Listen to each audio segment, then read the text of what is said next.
Hello there, guys. Welcome back to a short online tutorial. Today we're based in Photoshop Beta, and it's your good friend Jack from Blue Sky Graphics back again to show you some cool stuff.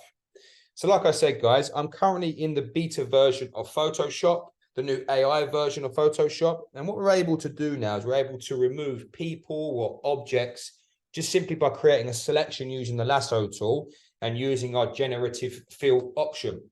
As you can see here, I have this image of this lady walking on the beach. And what I would like to do is just to remove her and obviously have a good result, a really realistic result, because I don't want people to believe that this has been Photoshop, for instance. I just want them to look at the image and think, wow, what a beautiful horizon and beach. So, like I said, just using the lasso tool simply, I'm just going to make a very loose selection like so.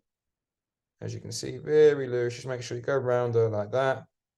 Make sure you come like that there, like so. And then you can see at the bottom here, we have this generative fill. So if I come here and generative fill and use a prompt of remove person and then press generate.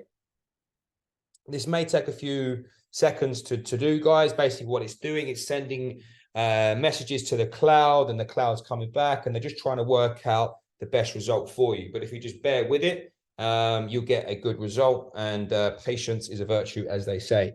So there you go. And what you're able to do as well is you're able to go through different alternative results just so you get the best result you're looking for.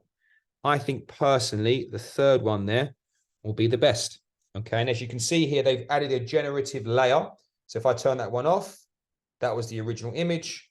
And that is the original image without that person involved in that particular image. So if you're interested, guys, about finding out more about the school, the courses that we offer, please take a look at our website at blueskygraphics.co.uk. Thank you very much. Take care, and I'll see you next time.